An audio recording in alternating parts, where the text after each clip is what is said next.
Celebramos en la iglesia la fiesta de la dedicación de la Basílica de San Juan de Letrán, que comúnmente es llamada la Catedral del Santo Padre, y así es. Como sabéis, en la Iglesia Católica hay muchísimas basílicas extendidas por el mundo entero, pero todas son basílicas menores, excepto 4. Y estas 4 basílicas son las grandes basílicas de Roma, que son la de San Pedro, que todos conocemos, dedicada al gran apóstol y cimiento de la Iglesia de Jesucristo, la Basílica de San Pablo Extramuros, dedicada al apóstol de las gentes, la Basílica de Santa María la Mayor, obviamente dedicada a la Santísima Virgen María, y por último, la que celebramos hoy, la Basílica de San Juan de Letrán. Y este San Juan no es San Juan el Evangelista, sino es Juan el Bautista. Es la Catedral de Roma. ¿Por qué es importante celebrarlo? Al fin de cuentas, no es un edificio de piedras lo que estamos celebrando, sino que la iglesia, lo que el templo, lo que el edificio significa. Y esto es precisamente de lo que maravillosamente nos habla el Evangelio de San Juan en el capítulo 2. Se acercaba la Pascua de los judíos y Jesús subió a Jerusalén y encontró en el templo a los vendedores de bueyes y ovejas y palomas y a los cambistas sentados y haciendo un azote de cordeles los echó a todos del templo, ovejas y bueyes, y a los cambistas les esparció las monedas y les volcó las mesas. A los que vendían palomas les dijo: «Quitad esto de aquí, no convirtáis en un mercado la casa de mi Padre». Sus discípulos se acordaron de lo que estaba escrito: «El celo de tu casa me devora». Entonces intervinieron los judíos y le preguntaron: «¿Qué signos nos muestras para obrar así?». Jesús le contestó: «Destruid este templo y en 3 días lo levantaré». Los judíos replicaron: 46 años ha costado construir este templo, ¿y tú lo vas a levantar en 3 días? Pero él hablaba del templo de su cuerpo, y cuando resucitó de entre los muertos, los discípulos se acordaron de lo que había dicho, y dieron fe a la Escritura y a la palabra que había dicho Jesús. Voy a decir algo que puede sorprenderos, que puede sorprender a la gente, y espero que no sea motivo de confusión religiosa ni de escándalo. Pero mirad, nosotros cuando profesamos el credo de nuestra fe, no estamos sobre todo profesando que creemos en la inmortalidad del alma. No he dicho que no creamos en la inmortalidad del alma. Claro que creemos que el alma pervive después de la muerte. Pero lo que decimos es mucho más grande. También los griegos paganos antes de Cristo, empezando por Platón, creían en la inmortalidad del alma. Eso no es una novedad cristiana. ¿Cuál es la verdadera novedad del cristianismo? Nosotros creemos en la resurrección de la carne. Eso nunca lo había creído nadie. Y, o sea, que este mismo cuerpo, que no es una reencarnación, sino que este mismo cuerpo, en el que ha habitado mi alma y que juntos cuerpo y alma forman una unidad teológica, una unidad personal, una unidad de identidad, se volverán a unir y resucitaremos de entre los muertos. ¿Por qué entonces el cuerpo es tan importante?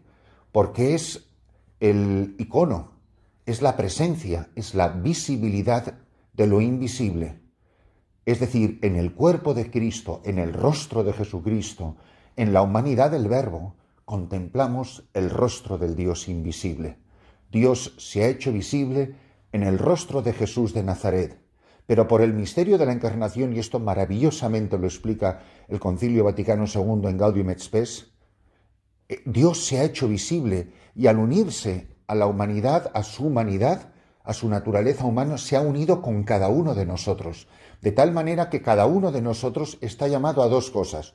Por una, a ser cada uno de nosotros templo de Dios, templo de las personas divinas, que cada persona humana está llamada a ser un pequeño icono, una pequeña vidriera, una pequeña transparencia, una pequeña visibilización del Dios invisible, y por otra estamos llamados a formar parte del cuerpo de Cristo, que es la Iglesia. Estamos llamados precisamente a formar parte de este templo del que hoy celebramos de manera concreta en San Juan de Letrán. ¿Hasta qué punto estoy convencido de que yo soy templo de Dios? Mirad, cuando veis los signos del evangelista San Juan, de quien hemos tomado este pasaje, es muy importante. Fijaros que primero está las bodas de Caná. Las bodas de Caná nos recuerda que el Hijo de Dios ha venido a ser el esposo de una humanidad nueva. Ha venido a buscar una esposa. Y esta esposa está representada no ya por el pueblo de Israel, que son vasijas de piedra vacías, que ya no pueden contener el amor y la alegría de la alianza. Esas vasijas que él mandó llenar en las bodas de Canaán. Primero elige una esposa. ¿Y quién forma parte de esta esposa? Su madre y sus discípulos. ¿Porque le llevó en su vientre? ¿Porque le amamantó con sus pechos? No. Dichosa tú que has creído. Es lo que se llama la comunidad mesiánica. Es la comunidad de fe, lo que nos vincula al esposo y nos hace miembros de la esposa, que es su cuerpo, que es la Iglesia, es la fe, la adhesión al esposo, con todo el corazón, con todas las fuerzas, con toda mi alma. Primero en Caná elige una esposa, después sube al templo. De ahí aparecerá el diálogo con Nicodemo y va a elegir un lugar. Eliges a una esposa y ahora, ¿dónde vas a vivir con ella? En el templo. Habéis convertido el templo, el lugar del encuentro del hombre con Dios, en un mercado y viene a purificar el templo. He elegido una esposa, ahora quiero que esta esposa viva conmigo y la voy a llevar a vivir a un lugar. Y este lugar es el templo de Dios. Por lo tanto, la Iglesia, incluso los edificios concretos, son manifestaciones visibles, son concretizaciones del ser lugares del encuentro del hombre con Dios. ¿Qué es una iglesia? ¿Qué es tu parroquia? ¿Qué es el edificio de la iglesia de tu pueblo? Es el lugar del encuentro con Dios, donde vas a encontrarte con Dios, donde te espera Dios y donde te espera a ti con los hermanos, donde te espera a ti, pero al encuentro con aquellas personas que participan también de la esposa, que son todos los demás bautizados. Y por eso formamos un solo cuerpo, que es la Iglesia. Esto es lo que se celebra cuando se reúne el pueblo de Dios en cada misa. Y por eso es maravilloso contemplar esto. El paradigma, el prototipo, evidentemente la Santísima Virgen María. Ella es el miembro más eminente de la esposa. Pero junto a ella estamos todos los demás. Por eso, queridos hermanos, en la celebración de esta Santa Misa, cada uno tiene que pararse a pensar: ¿yo soy un templo digno del Señor? ¿Soy un templo que tiene un lugar para que el esposo habite con la esposa? Si alguien me oye y me abre, entraré y comeremos juntos. Hoy quiero hospedarme en tu casa. Tu casa no está hecha de madera o de ladrillos, es tu corazón. Hoy quiero hospedarme en tu casa, le dice a Lázaro, pero tiene que purificar la casa. Hoy tengo que entrar en tu vida. Por eso, el ser humano, sobre todo lo digo a los jóvenes y a los que sois mayores y tratáis con jóvenes, con vuestros hijos, con vuestros nietos, con niños, los que sois maestros, sabed inspirar grandes ideales y grandes sueños en el corazón de vuestros hijos. Porque en el fondo el corazón del hombre está hecho para Cristo, está hecho para el esposo.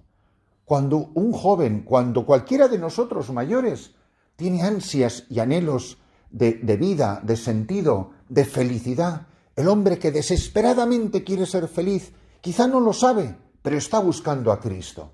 Y a Cristo se le encuentra en la Iglesia. Si hay gente en la Iglesia, laicos, religiosas, en todas las vocaciones, sacerdotes, obispos, que testifican a Cristo y que hacen presente su misterio. Por eso, qué maravilla es que en esta fiesta uno pueda decir, la Iglesia, que soy yo, que somos todos, que la formamos todos los bautizados, que es mi parroquia, que es mi comunidad de hermanas, que es mi comunidad religiosa. Es un lugar para que el hombre se encuentre con Dios. Ven con nosotros y encontrarás en Jesucristo el rostro visible del Dios a quien nadie ha visto jamás. Nadie ha visto al Padre sino el Hijo, y aquel a quien el Hijo se lo quiera revelar. Y se lo quiere revelar en la Iglesia, por la Iglesia, a través de la Iglesia y nunca sin la Iglesia, porque el esposo no puede existir sin su esposa, la Iglesia. ¡Qué maravilla, hermanos! Que en la celebración de esta Santa Misa se renueve en nosotros la conciencia de ser un lugar de encuentro. Pero ¿tendrá que Jesucristo hacer un manojo de látigos y purificar el templo? Porque él no se refería solo al edificio que habían convertido en un mercado. Él se refería a algo mucho más grave, a algo mucho más grande. Él se refería al templo que somos cada uno de nosotros y que tenemos que ser purificados. Cristo, esposo, no puede habitar conmigo, que soy la esposa, si yo no me dejo purificar por su amor. Por eso, benditos nosotros, si en la celebración de esta Santa Misa nos dejamos purificar por Jesucristo. Pues que en la celebración de esta Santa Misa cada uno de nosotros se pregunte si se ha dejado encontrar por el Señor, si se ha dejado encontrar como Juan y como Andrés, como Mateo, como Pedro, como Santiago, como a todos aquellos primeros jóvenes, aquellos primeros hombres a quienes Él les salió al encuentro. El corazón del hombre ha sido hecho para el encuentro con Jesucristo.